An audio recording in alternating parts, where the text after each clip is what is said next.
Hey guys, welcome back to Everlasting Summer. It looked like I was the only one without a partner.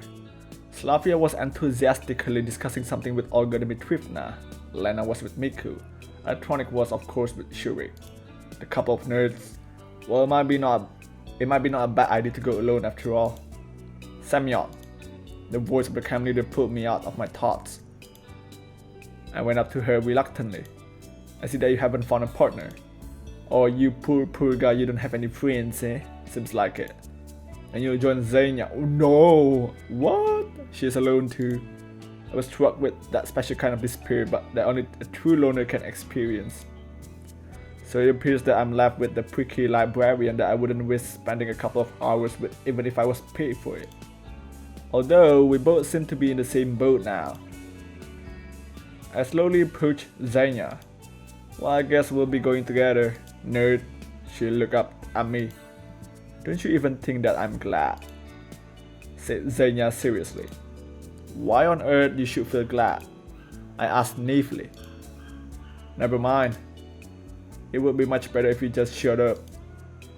It couldn't get any better than this. She turned her back on me and followed the other pioneers. As I haven't seen a special reason to walk in pairs. Anyway, we were walking on the well-trodden forest trails and it would be quite difficult to get lost here, even if I wanted to. Moreover, while we already been hiking for half an hour, we weren't rushing into the depths of the forest, trying to face all the dangers that could test our courage and harden our pioneer spirits. Instead, we were just walking in circles. However, if we take into account that Olga Dmitrievna was our chief, this hike could be compared to a hobbit's march from the Shire to Mordor. Just as Xenia insisted, I was following her at a distance in silence. The librarian seemed to be perfectly okay with it. Hey, don't you know when we'll reach our destination? Our what? The place where we'll settle down and set up camp. The whole point of this hike isn't to set up a camp, but the hiking itself. You don't get it. Yeah, it seemed that I didn't understand a thing about hiking. I guess you're right, but still. I don't know. She replied sharply and quickened her pace. I caught up with her and asked, Listen, why are you always so... I was about to say mean but stopped short. I haven't done anything bad to you, and I'm not going to. She glared at me in surprise. Always so what? Well, unsociable, kind of. Boy, don't say that. Or is it something about me? Oh, cut that stupidity out already. As you wish, ma'am. I decided not to start a conversation with her for the rest of the hike. At last, Olga Dmitrievna decided to end this Sisyphean toil. It's time to halt. The place chosen turned out to be quite a large glade with a few tree trunks laid in half circle to make an improvised arbor with the remains of a campfire in the middle. Obviously, such hikes are a tradition of this camp. I was sent to gather firewood together with the other boys. It didn't take long because there were lots of branches and logs of various sizes lying around. Eventually, Olga Dmitrievna lit the fire using some old newspapers. I was eager to know what was written there but couldn't discern anything other than Soviet symbols. Pioneers took their places on the fallen log benches and started to talk about things. It seems that the final goal of this event had been achieved. The only things missing were a pot of fish soup, aluminium cups of vodka, and a guitar. But I wouldn't be surprised if all of these would appear somehow. What are you thinking about? About you, darling? Slavia sat next to me. Oh, nothing special. Just enjoying the hike. I answered sarcastically. You don't look too happy. Well, I'm not about to jump for joy, sorry about that. Okay, I won't disturb you. She sat with me for a while, but after realizing that I was in the mood of talking, she left me to enjoy my introspection all alone. And all I wished for was to lie down in bed and fall asleep as soon as possible, but I was being surrounded by smoke and the useless chatter of pioneers around me instead. They were cheering and laughing and in general enjoying this warm summer evening. On the far side of the glade, I noticed that Lena was arguing with Alisa intensely, and Lena seemed like a complete opposite to me. Yo, what's going on? Slavia had left to go somewhere after our conversation, it seems. Tronic and Shurik were trying furiously to prove something to Olga Dmitrievna. Looks like I'm the only one who doesn't belong here. Ooh. Yeah, let's see what this is all about. But on the other hand, why should I care? All I was doing was just watching the fire. There's a saying that claims that one could watch it forever as well as wanting water. But there was also some third thing there. What was that? One could watch three things forever: burning fire, wanting water, and how other people work. The camp leader pulled me out of my daydreaming. Samyon, don't you think that it's too early to relax? But what else would I need to do? I honestly couldn't get what Olga Dmitrievna wanted from me. I don't know. What? You weird, man. She stopped for a moment. But if there is something to be done, then do it without hesitation. She smiled ambiguously and went back to the fire to throw a few branches on. After those words, I am completely sure that she treats me like a personal slave. Alright, she wants to fight. Or at least like I'm a free labor force, which is, strictly speaking, the same thing. I sigh and put my head down on my hands, hoping my torments will be over for today. Someone patted me on the shoulder. Oh, it's the nerds. I looked up and saw Shurik and Electronic, who sat next to me. What do you want? I asked tiredly. Don't be sad. Is there anything better to do? Look, we've been discussing the possibilities for the advancement of the cybernetic clubs with Olga. And there's a problem, we need more guys. If you could. He hesitated. Advancement and those guys are incompatible with each other. I said nothing and started to look over the pioneers around me instead. Well? I don't have time. Can't you see that I'm always busy with the camp leader's errands? Yeah, I guess you're right. It's kind of embarrassing how it all went today with Ulyana. I look at him with surprise. It seems that Shurik blames himself for that cake accident. Yeah, it is. All the pioneers seem to be here, but I couldn't spot Slavia anywhere. I think she is angry with me. Who? I asked absently. Ulyana. Maybe I should apologize. No, it's not your fault. I think it was Olga's fault, right? We sat silently for a while and then I stood up and said, my legs are numb, I better take a walk. They made no reply. I made a few circles around our improvised camp, noticing the close looks of the camp leader following me. Looks like Olga Dmitrievna couldn't wait to come up with some kind of new task for me. I haven't found Slavia anywhere. Maybe I should go and try to find her. On the other hand, I felt sorry for Ulyana every time I recall her upset face.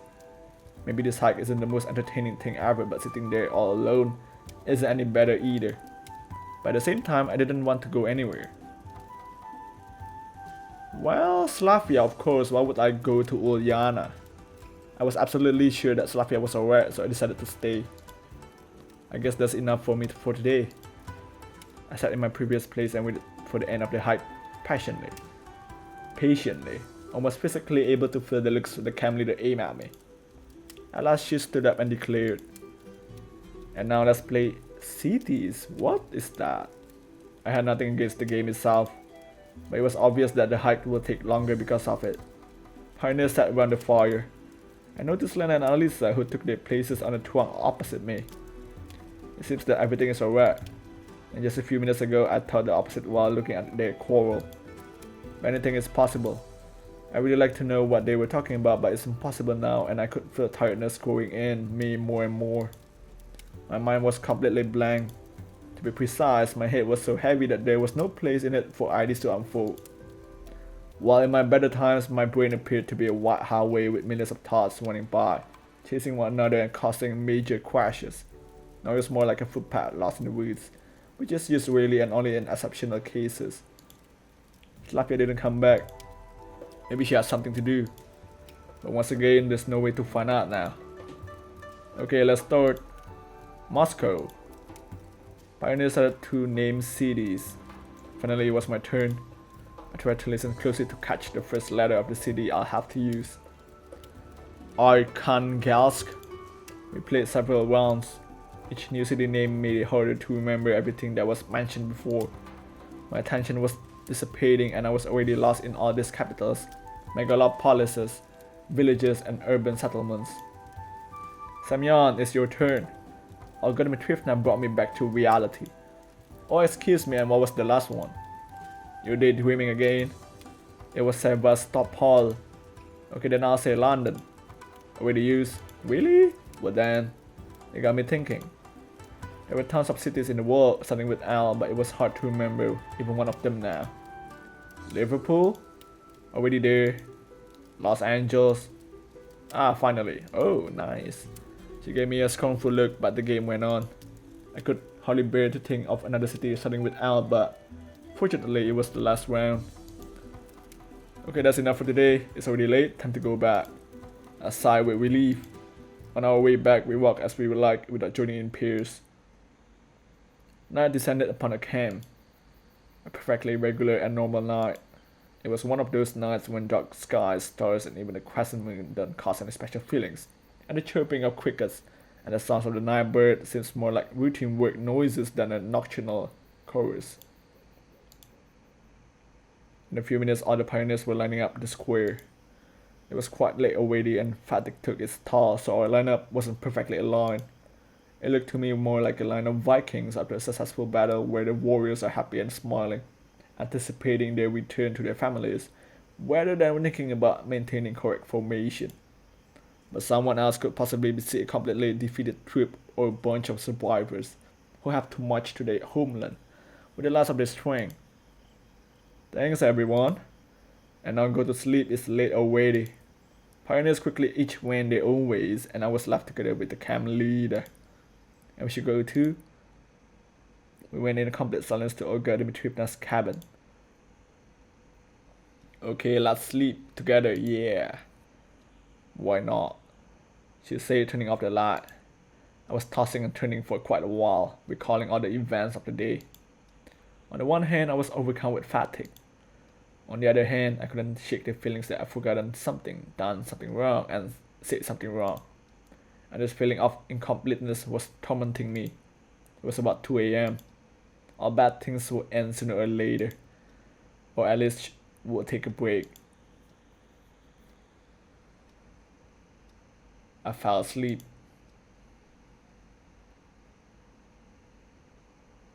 Day 6. How many days do we got here? I don't know what time it was when Olga Dmitrievna woke me up, but even before opening my eyes, I felt the imminence of day. My whole body ached, I felt dizzy, my mind was clouded by haze. Semyon, wake up immediately or you'll miss breakfast and, more importantly, the lineup. Looks like the camp leader intends to exploit me to the fullest today, the same as any other day. I gobbled something, covered my head with a blanket, and turned to the wall. In the end, Olga Dmitrievna's anger will never go beyond words. At least I really wanted to believe so then. Stand up right now or what? I was going to say triumphantly, but kept silent. Not because of fear, just because I felt too lazy to open my mouth. Really, what could she do to me? Lecture me at the lineup, hang my photo on the wall of shame, or use me for inhuman alien experiments? Well, I'm ready for that too, just let me sleep a couple of hours. Okay, but if you missed the lineup, the door slammed behind the camp leader. Boy, she got a temper, huh? A sleep which had been about to fade claimed my mind again.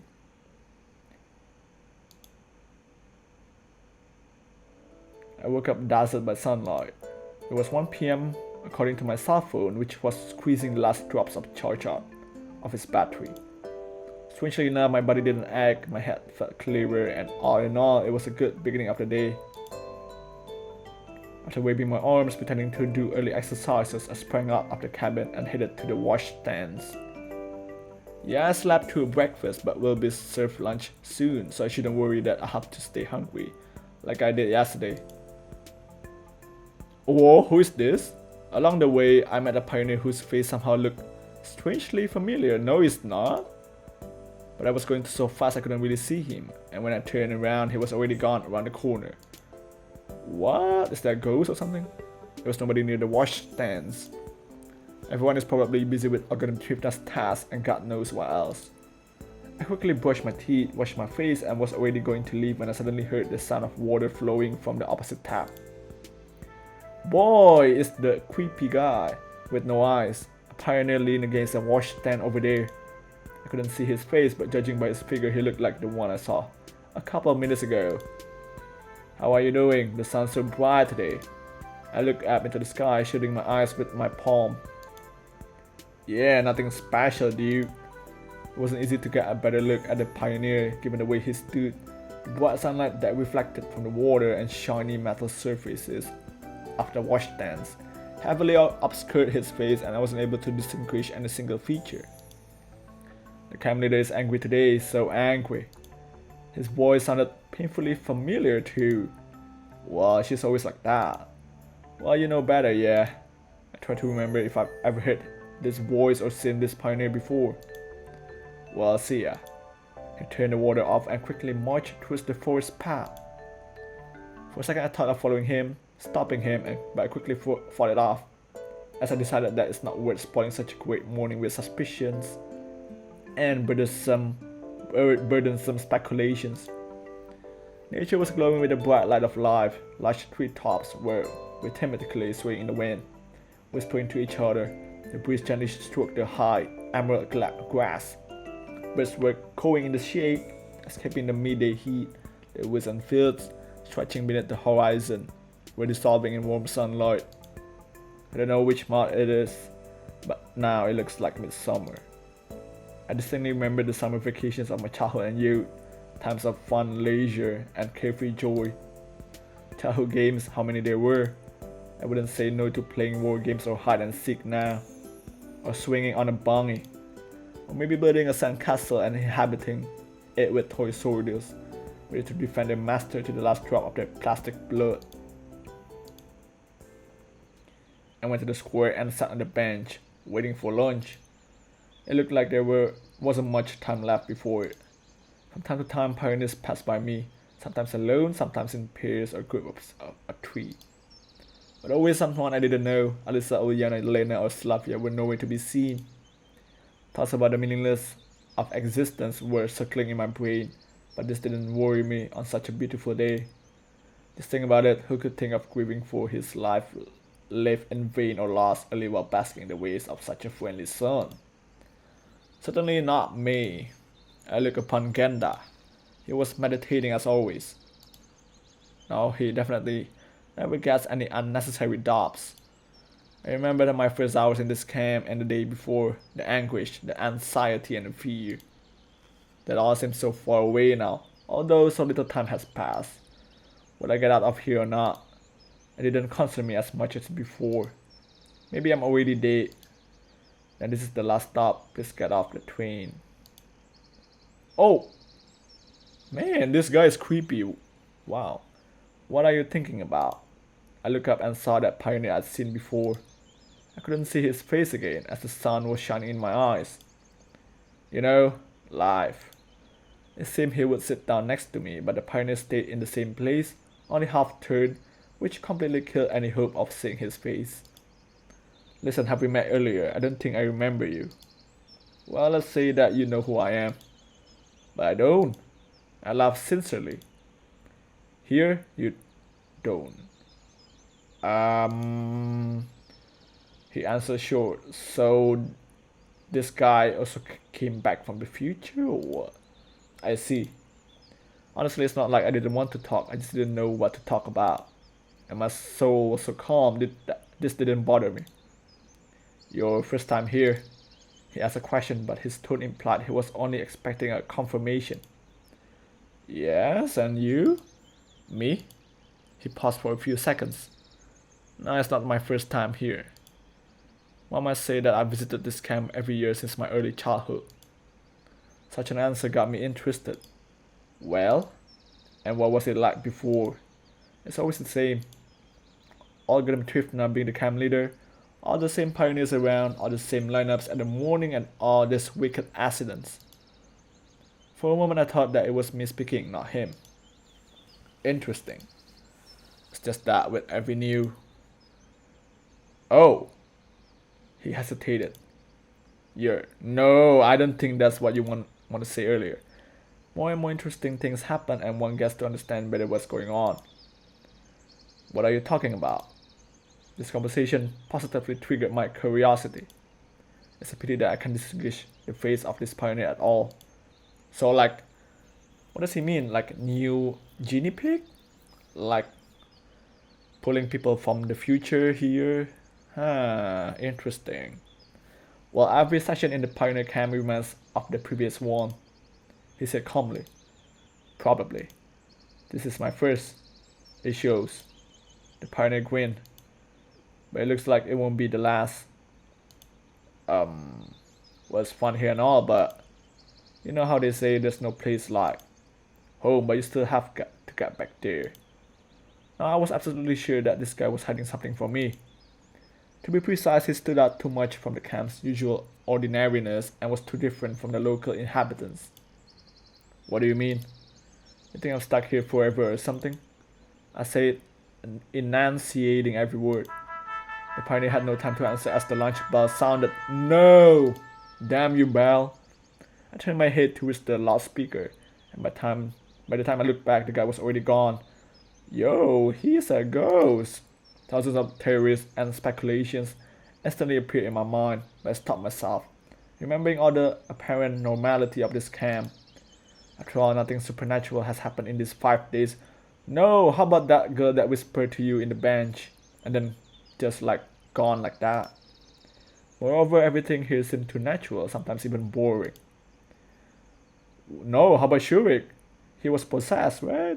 Maybe this pioneer didn't mean anything by that and I just misunderstood him. Yeah, keep telling yourself that, dude. Thinking that I went to the canteen intending to feast. Sometimes it seemed to me that lunch here is akin to the crowds around the soup kitchens during a famine. Pioneers were running around, pushing each other, trying to crawl through for the first meal and take the most comfortable table. I was calmly standing and patiently waiting for the cook to get me my assigned food rations. For lunch today, we had okroshka, Russian cold soup. Cold soup? Why cold? And cutlets with potatoes. I sat in the corner and mentally rejoiced that I would be able to eat in peace. My table was the furthest from the kitchen. I could reasonably hope that the pioneers who were looking for a free place wouldn't reach it, or would reach it last. However, when I moved on to the main course, Slavia, Shurik, and Electronic appeared from the crowd. Can we? I had nothing against their company. Of course. Lunch was going surprisingly calmly. Even Electronic wasn't jabbering as he usually does. I finally finished the meal, sprawled in my chair, and satisfied clicked my tongue. Listen, do you know this pioneer? I saw him today. You know his soul? I suddenly realized that I don't really know how to describe him. What about my height, same constitution? Hard to say from such a description. Slavia smiled. Well, we have half a camp of such guys if it comes to that. All in all, they were right. Why are you asking? It's just that I met him today. And it seemed like I haven't seen him here before. Look in the canteen. I don't think he'll miss lunch. Why didn't I think of that? That's it. Okay guys, enjoy your meal. I got up and started to slowly walk along the rows of tables. Lena and Xenia are sitting over there. I gave them a friendly smile. Alisa and Ulyan are laughing and arguing about something. Olga Dmitrievna surrounded by pioneers. Good thing she didn't notice me. There are hardly any free seats, but the guy from this morning is nowhere to be seen. The situation is getting more and more interesting. Maybe he's just taking a poo somewhere, you know? Looks like I won't find him here. Maybe he already had lunch. I headed to the exit. It was so hot outside that it seemed like it would instantly melt after coming out of the shade. I suddenly felt like sleeping. I yawned and headed to the camp leader's cabin in order to follow the domestic interpretation of the Archimedes principle. In the end, Olga Dmitrievna is unlikely to return to any time soon. At least I think so, and I will definitely have a couple of hours to waste. Anyways, I really don't expect any other options to arise, especially in this heat. The heavenly coolness in the cabin became my salvation. I took my clothes off and jumped into bed. Crickets were lazily chirping outside, the wind was shaking the curtains on the window, and I sank into a dream.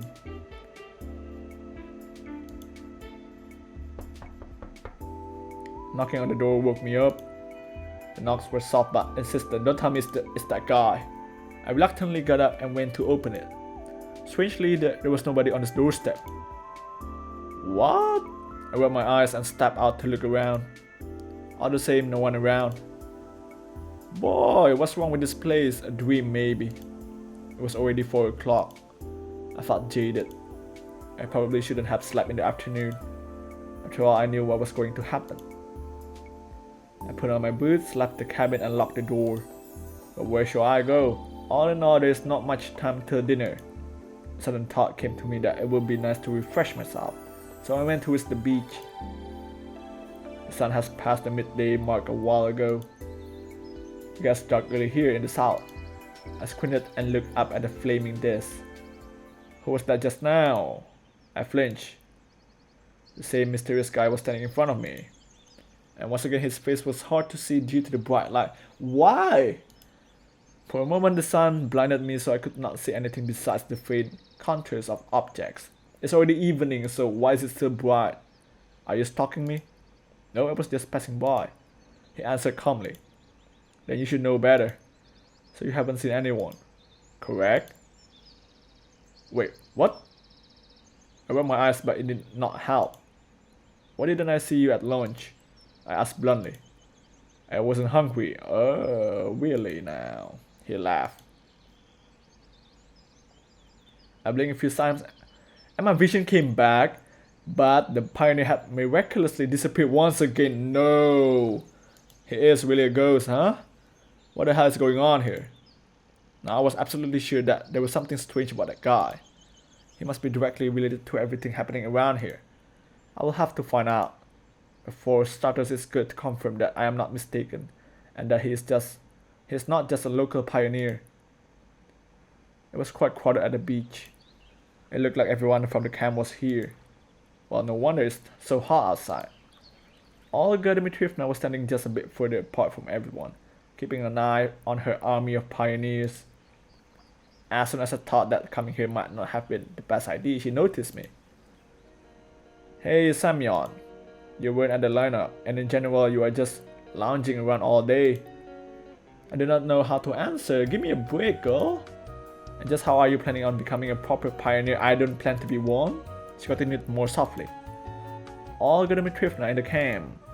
Is there a pioneer who looks a lot like me? Oh, he does?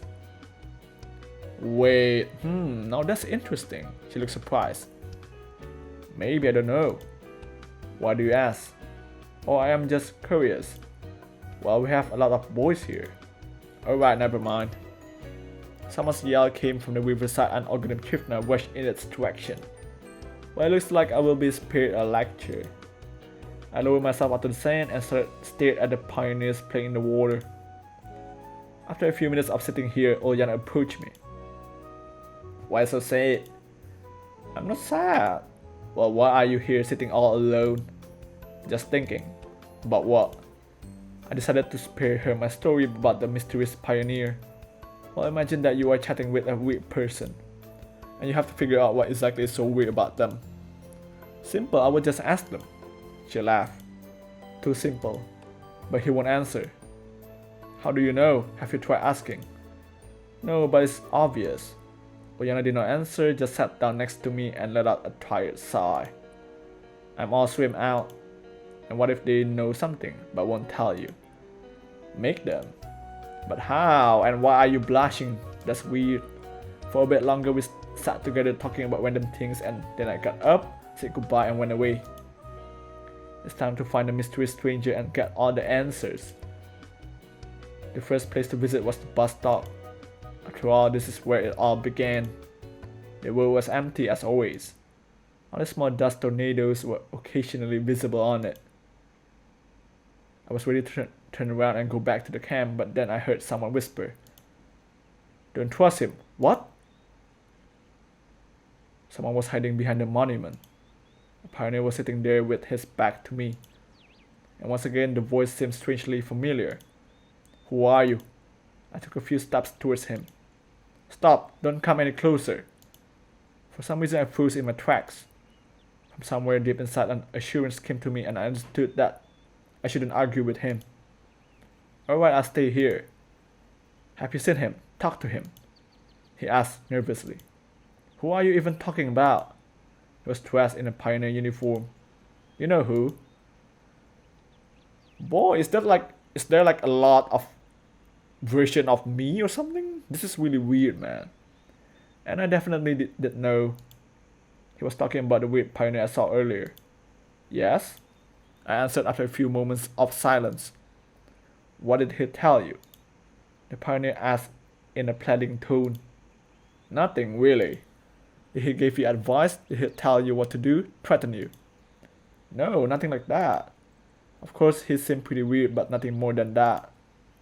Remember, he may not be alone, or more likely he is alone, but you may meet many pioneers here who look like him.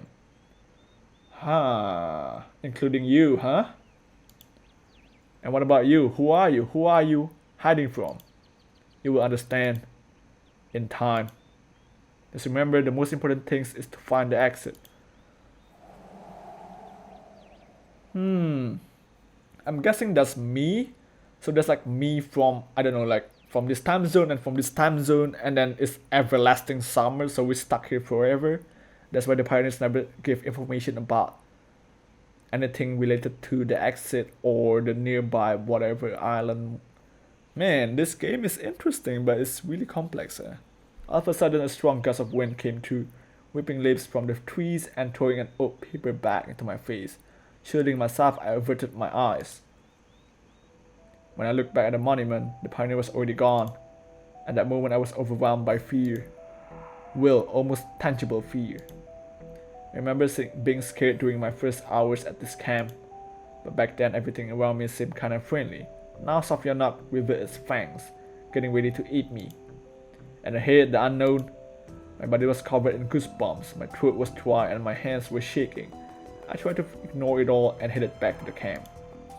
It was already dinner time, but I had no desire to go to the canteen. After meeting the second mysterious pioneer, just thinking about the locals made me, if not afraid, then at least creep out. I don't even know who or what they all are, and even though nothing had happened yet, it does not mean I can trust them. I stopped in front of the clubhouse, but then I realized that this is not the best spot to be at. I could run into someone, which was not something I wanted to do at the moment. Almost running, I hurried towards the forest and walked a few meters along the path before finally stopping. On one side, the mysterious pioneer, well, two of them to be precise. On the other, all the other inhabitants of this camp, who seem absolutely normal. No, they don't actually seem normal at all, man. Either way, my decision to stand back and let everything resolve itself was under some serious pressure. At this point, it was clear to me I had to do something on my own. But what exactly? Everyone is probably having a dinner, so I have a good chance to make it to Olga Dmitrievna's place without being noticed. I decided to first take my clothes that I wore when I arrived here along with my cell phone. I won't be able to come up with a solid plan right off the bat, so for the time being I might as well hide in the forest. I leaped up the steps and entered the building. My clothes were right where I left them and my phone was where it was supposed to be, under my pillow. I quickly grabbed it and was ready to stuff it into my pocket, but then I noticed something on the screen. The message window was open. The text read, "You're wrong, Semyon, you are so wrong." It felt like my soul had left my body. I froze on the spot. I was shaking and my blood was pumping so hard. It felt like my skull was going to burst open from the pressure. It took at least a full minute for me to come back to senses. This game is getting scary and I like it. Olga Dmitrievna could have typed in the message. Or one of the pioneers. It's easy to figure out how to do it, even if they are not familiar with this technology. But no one besides me should know where I keep the phone. This event was the straw that broke the camel's back. I rushed out of the house, determined never to come back here. No, I don't think it's a good idea to stay the night in the forest, not far on the campgrounds. I had been sitting in the woods for a few hours, trembling at every noise. The spot that I chose was far away from the path, so it would be hard to find me. I was keeping a few plans in my head for the time being, to try and run to kill every single person in the camp. However, on the other hand, one thought chased me and I realized that I shouldn't have behaved like this because of some strange pioneer or even because of that message on the phone. All of this was reinforcing the thought that everything happening here was far from normal. However, there was no proof that anyone in the camp had anything to do with it. I could have stayed here until morning, lost in my own thoughts, but I heard footsteps coming from somewhere nearby. No! No! Whoa! So he decided to escape after all. I turned around but couldn't see the pioneer's face in the door. Nevertheless, I was pretty sure that it was him. Which one? I wasn't afraid then. More precisely, I was so physically exhausted that I was prepared for any possible course of events and somehow managed to reason appropriately and to maintain the conversation. I wouldn't call this an escape. I answered slowly, stretching every word. Huh? Then what is it? A tactical retreat. Brilliant. That smile, that damn smile. He burst into laughter. Listen, why don't you tell me what's going on? Who are you and what you want from me? What did that guy tell you at the gate? Okay, so it's the first one. It seemed that he didn't even hear my question. He told me not to trust you. I lied. No, I think that's what he said, right? But on the other hand, I thought that it was what he meant. Wow, that's always the way for him, running away, hiding. I could hear irritation in his voice. I am not sure what kind of circus you are running here, but I'm not going to be part of it. Oh, why not? You're the star after all. I couldn't see his face, but I bet he was smiling. Explain my part to me then. You know, I was like you in the beginning. The first time everything went peacefully. Then I escaped. I tried to understand what was going on, got mad and even tortured them to get the truth. Yo! He laughed crazily. I shivered. But it was pointless. Continued the pioneer after calming down a bit. Pointless. Then I began to notice the lapses. At first I just heard their voices from a distance and sometimes in my head. Then vague silhouettes appeared. And they slowly took on physical form. And finally they stepped into my world. I could touch them, introduce them to other pioneers. And they were all different. Different, do you get it? Different. He started shouting. And it recurred again and again. You can get used to the loops, but then I learned how to get into their worlds by myself, to interact with the others. But it turned out that I'm not alone. There are lots of us. Today you saw at least one more. He fell silent. I didn't know what question to ask and didn't want to interrupt his story, so I simply waited. After a minute he continued. It's not that simple, of course. And it's not always possible. Only under certain circumstances. When you feel strong emotions, for example. I instantly remember how I saw him the first time, the time when I didn't feel any emotions at all. Including the moments when you feel happy. As if he was reading my thoughts. I see. So you're trying to say that there are several parallel worlds to the same camp, with its inhabitants where I am replaced by you or the guy I met at the bus stop. Yeah, something like that. His answer didn't surprise me at all. In the end, it's clear that whatever happens here is beyond the limits of human understanding. And this theory didn't even seem all that unusual. So this place is cursed, huh? Or you say that everything recurs? Yes, it recurs. And what will happen? Afterwards, you start from the very beginning. You wake in the bus, come to the camp, meet Olga Dmitrievna, the girl's electronic. But if it happened to you, then why should it happen to me as well? It happens to every single version of us. Once again, he laughed hysterically.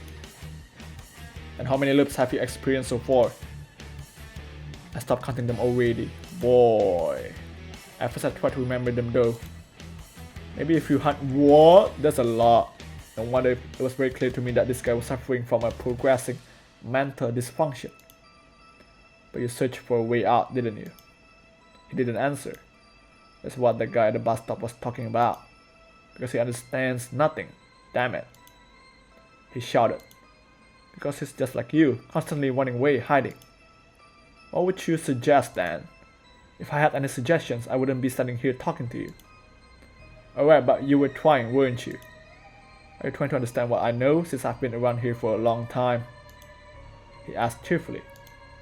Well, that's evident. Yes, I did try to run away from here. There. He waved towards the forest. There's nothing there. Nothing but trees. When I had been walking there for several days and finally passed out, I found myself in the bus again. Oh gosh. Same for walking along the road is endless. Talking to somebody about that is pointless. You probably already understood that by yourself. I did. I interjected. Even if you try to explain your situation directly, at best you'd just be considered an idiot. What if you try to not to leave the bus? It's pointless. Sooner or later you'll be found. I even tried to spend the entire time there. In the end I fell asleep and everything started from the beginning. And what if you started by yourself and leave? No keys. And I don't have any carjacking skills. A cycle. Boy. A long silence fell. Finally I asked, and what about the people around here? Don't they raise absolutely reasonable suspicions? Suspicions? Laughter again. The only thing that is suspicious about them is that no matter how much you tell them, they stare at you with their eyes out on stalks. The people, I feared them at first too, and I used them for different experiments, and now I don't consider them humans. They are dolls, puppets.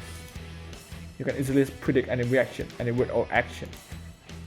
So they aren't word fearing, are they?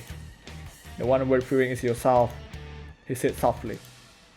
Do you know how funny it is when human bones crack as they slowly break from this tension? Looks like he has finally lost his marbles. Yeah, it's been a few hundred times, so it's reasonable. Listen, I understand everything, but the other one thinks that's a bit much too. But it doesn't matter, nobody but you is real here. The pioneer suddenly fell silent. Oh, so those guys are NPC? Huh? Well, no, I don't agree with you. You're probably thinking why I didn't check this all by myself, aren't you? Why I didn't try to reach the nearest village or town? Yes, I did have such thoughts. Why wasn't I suspicious? Why was I doing different stuff instead of searching for answers? Well, yes. Forget about it. That's normal. We all behave like this for the first time here. But how many others have you seen so far? Not that many. The pioneer was lost in thought. About 10 people maybe. But I'm sure there's many more of them. And is everyone like this? In fact, yes. Only the details are different, but the main thing is invariable. There's no way out of here. And by the way, you're just like the majority of them. The only thing that differs is that you have heard everything from me instead of experiencing it yourself. Maybe that might be an advantage though, to learn about it more quickly than the other versions, right? I don't know if I should thank him for that. Well, and what now? Nothing, oh boy, he said shortly. I closed my eyes and lost myself in thought. It was a critical mistake. Oh no, he's gone. When I opened the eyes, I didn't see anybody, just like the previous times. So it's clear that what's going on now. But in fact, how could everything he said guide me to an answer? Yes, I'm not alone. Yes, everything recurs. But what's the reason for all this? And what is more important, what's the way out? The only useful thing that I extracted from the conversation was that the local inhabitants were not worth fearing. And that was quite significant to me for now, since it was much better to sleep in a warm cabin instead of the forest. A sigh, took my things and headed towards the camp. As I was walking, the conversation with my fellow sufferer popped up in my mind every now and then. Why did I not ask him about the message on my phone and some other stuff? There were hints after all. Maybe if I had found some details out, I could have drawn some conclusions. However, it didn't seem like our meeting would be the last one. The lights were on in Olga Dmitrievna's cabin. I opened the door gently and went in. Speak of the devil, here you are, the camp leader said angrily. Olga Dmitrievna, I'm so tired now, so let's put off the lecture. Tired from what, I wonder? From everything, dude, I snapped rudely. The camp leader looked at me with surprise. I fell into bed without undressing. Semyon, a role model pioneer shouldn't behave like that. And how should we behave then? Well, not like that. The camp leader stumbled for a moment as if struggling to pick the right words. He should respect his seniors. I respect you immensely for sure. Semyon. The sarcasm in my voice didn't go unnoticed. And now I like to sleep. Wait, by the way, how far is the nearest town? When does the bus arrive? How can I even get out of here? I asked in a surprisingly calm voice. There was no answer, and there shouldn't have been any. I said all this just in order to get rid of her. Why are you silent? I'm tired, let's talk about that tomorrow. See? So the people here are designed not to answer important questions, huh? The camp leader got up and turned off the light. Yes, it's all just like that guy said. Why did I speak to him so calmly and properly, I wonder? I should have been shivering from horror. That pioneer didn't have much credibility, but I have a feeling that he's unable to harm me. As soon as I thought that it would be a good idea to add something else, fatigue overtook me and I passed out.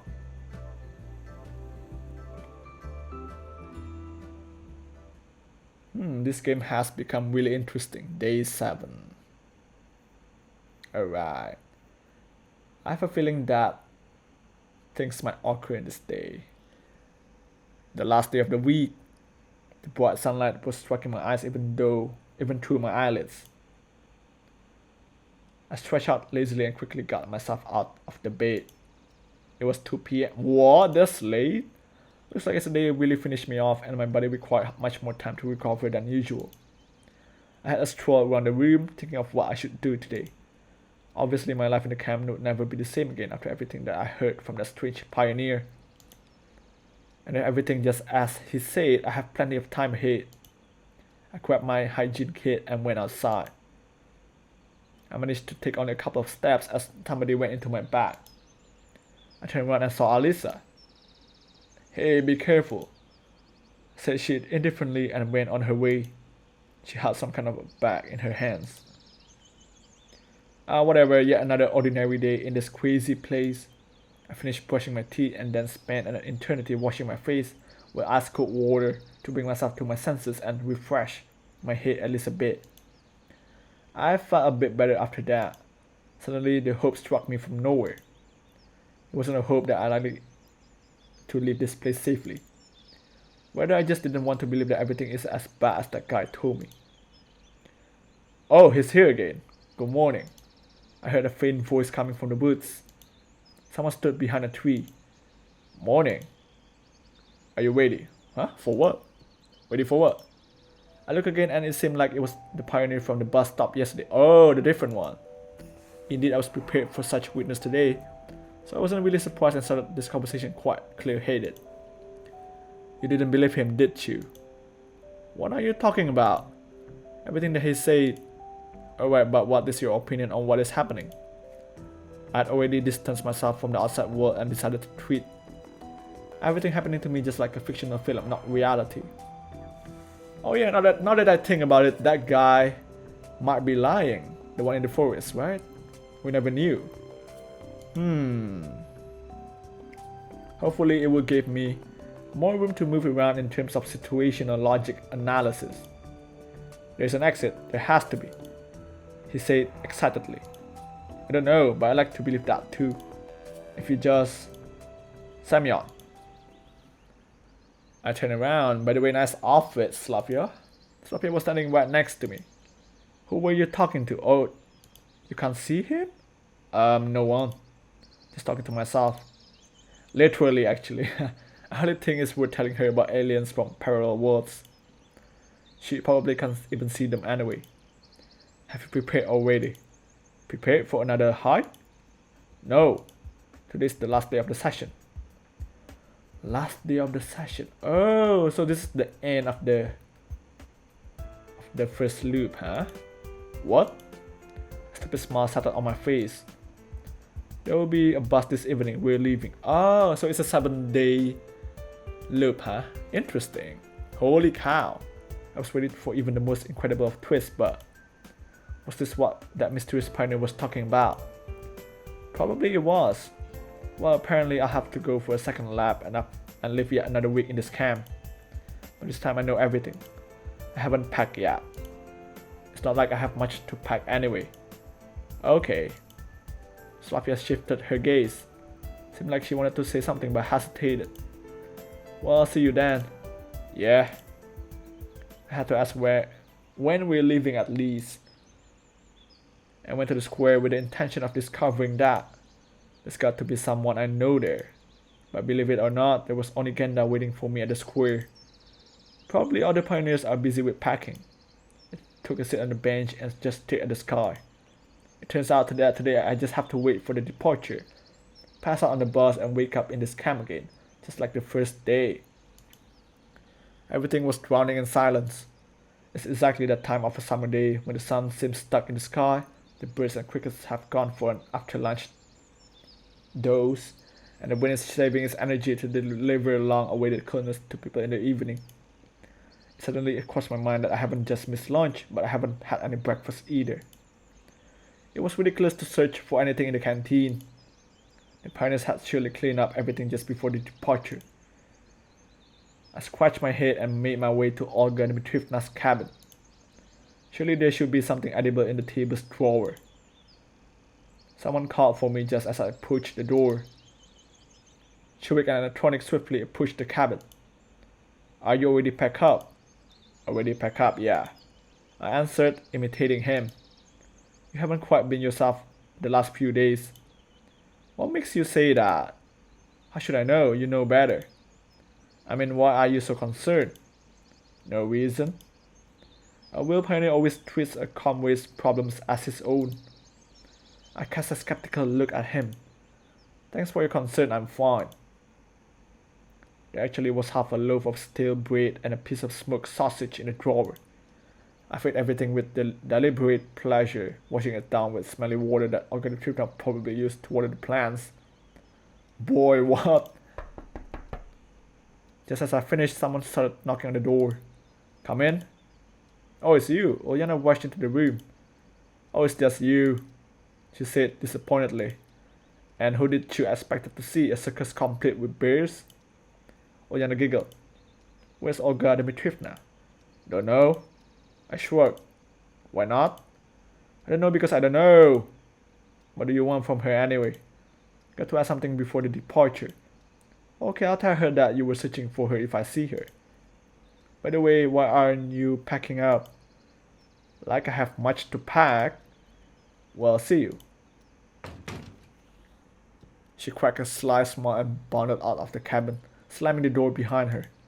And still, it's really strange that nobody seems to be puzzled by the sudden departure. And why am I the only one who was not expecting it? Like everyone really cares if I pack my things up? Oh! That's weird. Man, these people can't be trusted, huh? As well as that, doesn't anyone care that this is the last time we'll see each other? Don't tell me they actually knew about the loop, but pretended not to know. The words of the guy in this forest yesterday about all the camp's tenants being unreal suddenly sprang to my mind. Well, right now I'm more ready to believe it than ever. The desk drawer where I found my breakfast contained lots of odds and ends. I grabbed a pencil and a piece of paper, examined them for some time and then slipped them into my pocket.